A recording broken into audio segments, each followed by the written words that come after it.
तर श्रीयुत मिलिंद खानोलकर कोण आहेत हे माहित नाही, तर त्यांना मी इथे नम्र विनंती करते आणि त्यांचं मी इथे स्वागत करून त्यांना 2 शब्द बोलण्याची विनंती करीन.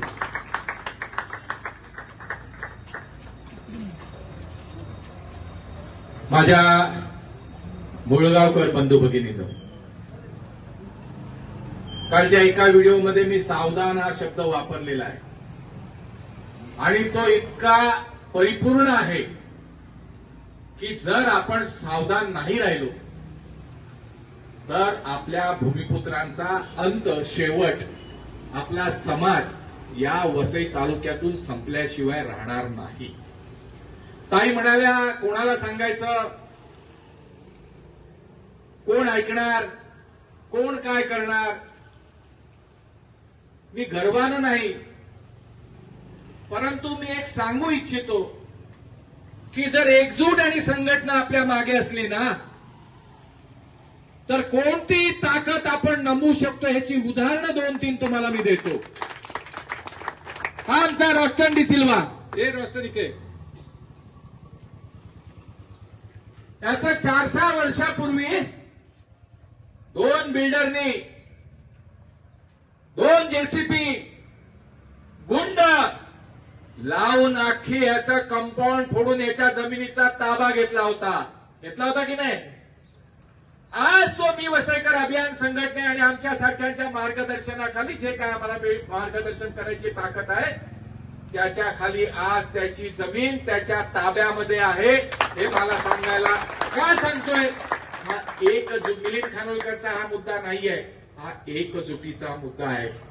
आज याच्या कब्जे वहिवाटातील जमिनीवर महापालिकेने टॉवर बांधायची परवानगी दिली होती. 6 दिवसामध्ये याच्या बांधकाम परवानगीला स्थगिती आणण्याचं काम संघटनेच्या ताकदीमुळे झालं आणि आज तो निर्धास्तमध्ये आहे. आणि पुढचं त्याच्या लढाईमध्ये अपर आयुक्तांनी निर्णय दिलाय, तहसीलदाराला सांगितलाय की तो जो बावखलाचा येणे केलेला फेरफार होता तो रद्द करा आणि याच्या जागेवर एकही विटेचं बांधकाम होणार नाही अशी नोंद 7/12 सदरी घ्यावी. नोंद 7/12 सदरी झालेली आहे. याचं जे बांधकाम आहे ते पूर्ण स्थगित होईल. ही आहे संघटनेची ताकद, एकजुटीची ताकद. अनेकांचं सहकार्य आहे त्याच्या, डॉमिनिका मॅडम, सगळ्यांचं. मी हे वैयक्तिक किंवा संघटना म्हणून नाही बोलत आहे, पण संघटनेच्या ताकदीशिवाय नाही. दुसरा आहे आमचा जसीम शेख.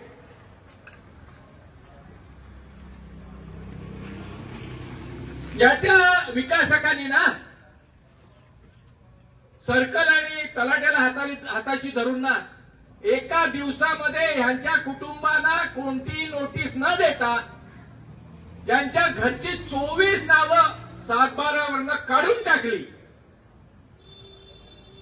आणि मग काय तो बिल्डर, आपल्या महापालिकेला अशी पद्धत होती ऍडव्हान्स सीसी, ऍडव्हान्स, जसं बँका ऍडव्हान्स देतात ना तशी ऍडव्हान्स सीसी, म्हणजे तू मालकीचे पेपर नंतर आणून दे पण तू काम सुरू कर. आणि हकबल आपला भूमिपुत्र असतो ना, तो कोणाच्या संपर्कातच जर आला नाही ना तर त्याची परिस्थिती काय होती, या कुटुंबाची परिस्थिती. हे कुटुंब मुस्लिम कुटुंब आहे. त्याच्यात वारस बघाल तर एक 70-80-90 वारस आहे. पण कोणालाही संधी न देता इमारत 4 मजल्याची उभी राहिली.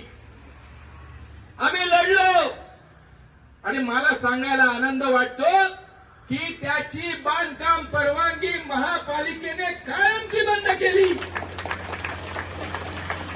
कायमची.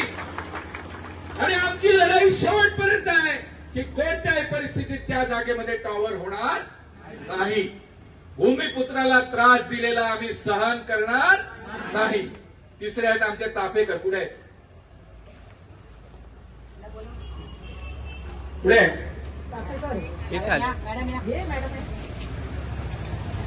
हे आहेत आमचे चाफेकर बंधू आणि त्यांच्या मिसेस, मुलगा त्यांचा. आक्टनला जवळजवळ 200-300 वर्षापासून हे लोहार काम करतात, लोहार आहेत ते. आज अशी परिस्थिती असताना यांच्या बाजूची जागा विकासकांनी विकत घेतली.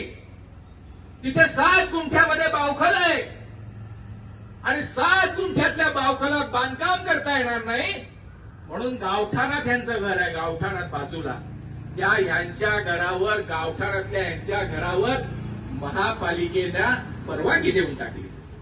काय काय केलं बघा. आमच्या निवडून आलेल्या तिकडच्या सरपंचबाई ममता पाटील आणि वडे नावाची एक ग्रामसेविका यांनी यांची घरपट्टी, यांच्या 4 घराची घरपट्टी त्या विकासक ज्यांनी ज्याच्याकडनं जमीन घेतली त्यांच्या नावावर फिरवून टाकली. आज तो लढा आम्ही लढलोय. जेवढ्या जेवढ्या गोष्टी आम्हाला आयुक्तांनी करायला सांगितल्या तेवढ्या पूर्ण केल्या आहेत. कोणत्याही परिस्थितीत ह्यांच्या घरावर किंवा यांच्या गावठाणामध्ये तो विकासक बांधकाम करू शकणार नाही याची काळजी मी वसईकर अभियान संघटना आणि आपल्यासारखे लढणारे सगळे कार्यकर्ते घेत आहेत.